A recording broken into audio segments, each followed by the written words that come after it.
Hi, I'm Charlie, better known by my alias Genghis Swan, world-renowned author and poet. Today I'm going undercover to answer your questions. It's actually me. Reddit.com. Fuck. I hate this goddamn elementary school thinking exercise. I don't want to be a part of this corrupt system, a slave to the neural network here training the AI, but I have no choice.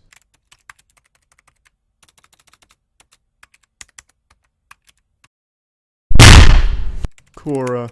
I always hated this website because it used to give me the wrong answers to my homework when I was in college, but here I am to answer questions on Avatar, The Legend of Korra. Genghis Khan. Who's that imposter? I don't know if he's gay. Facebook. Twitter.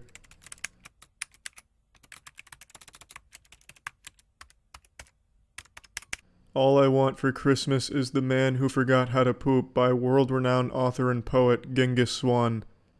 Good taste.